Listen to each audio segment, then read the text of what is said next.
বিষ্ণুপুৰ লোকসভা সমষ্টিৰ বিজেপি প্ৰাৰ্থী ৰঞ্জিত দত্তৰ প্ৰথমটো প্ৰতিক্ৰিয়া প্ৰায় 22,000 ভোটত অগ্ৰগতি এই মুহূৰ্তলৈকে গোটেইটো কাউণ্টিং চলি আছে আৰু আমি 151টা চিটত ইতিমধ্যে গোটেই অল অভাৰ ইণ্ডিয়া গতিকে 400 এবাৰ আমি 400তকৈ অধিক আসন আমি লাভ কৰিম ভাৰতীয় জনতা পাৰ্টি আৰু তৃতীয়বাৰৰ বাবে নৰেন্দ্ৰ মোদী ডাঙৰীয়া ভাৰতবৰ্ষৰ প্ৰধানমন্ত্ৰী আপোনাৰ সমষ্টিত কি হ'ব কাউণ্টিং চলি আছে অলপ পিছত গম পাব ফাৰ্ষ্ট ৰাউণ্ডত আপোনাৰ প্ৰতিদ্বন্দ্বিতা কাৰ সৈতে হৈছে বুলি ভাবিছে কংগ্ৰেছে পাব ভোট কংগ্ৰেছৰ লগতে প্ৰতিদ্বন্দ্বিতাত যি ধৰণে প্ৰতিদ্বন্দ্বিতা হ'ব লাগে মই ভাবোঁ যে সেই ধৰণে হোৱা নাই কিন্তু এতিয়া বেলট বক্সত কাউণ্টিং চলি আছে ফাৰ্ষ্ট ৰাউণ্ডৰ হয়তো ৰিজাল্ট অলপ পিছতে ডিক্লেয়াৰ হ'ব গম পাব আৰু পোষ্টেল বেলটত আমি আগবাঢ়ি আছোঁ আৰু আপোনাৰ আৰু কওক আৰু ক'বলৈ কি আছে আমাৰ বিধায়ক আছে প্ৰত্যেকজন বিধায়কে নিজৰ নিজৰ এৰিয়াত তেওঁলোকে কাম কৰিছে আৰু গোটেই আমাৰ আজি কাউণ্টিঙৰ ইনচাৰ্জ হিচাপে আমাৰ প্ৰমোদ বৰঠাকুৰ ডাঙৰীয়াক আমাৰ বিশ্বনাথ জিলাৰ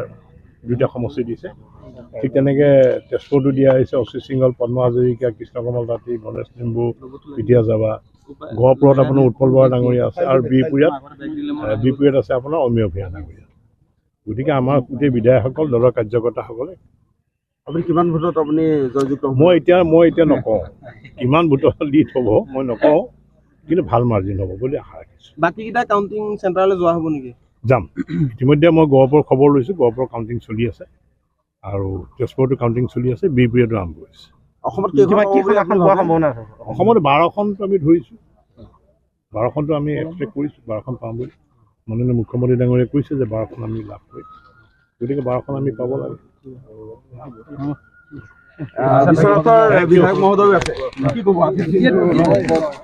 ইতিমধ্যে আপোনালোকে গম পাইছে গোটেই সৰ্বভাৰতীয় ভিত্তিত আমি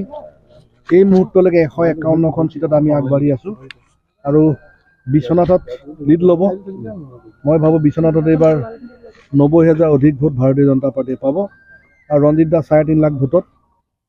সাংসদ হ'ব বিহালী বিধানসভা আসনখন খালী হ'ব ৰঞ্জিত দত্ত জিকাৰ লগত হয় তাৰপিছত আকৌ এটা নিৰ্বাচন হ'ব সময়ৰ লগে লগে আপোনালোকে সকলোখিনি কথা গম পাব ধন্যবাদ বিশ্বনাথৰ পৰা ৰমেশ চন্দ্ৰ চৰণৰ ৰিপৰ্ট অমৃত নিউজ 24/7 অমৃত প্ৰবাহ অসমীয়া সাপ্তাহিক কাকতৰ ডিজিটেল সংস্কৰণ অমৃত নিউজ সত্যৰ সন্ধানত অমৃত নিউজ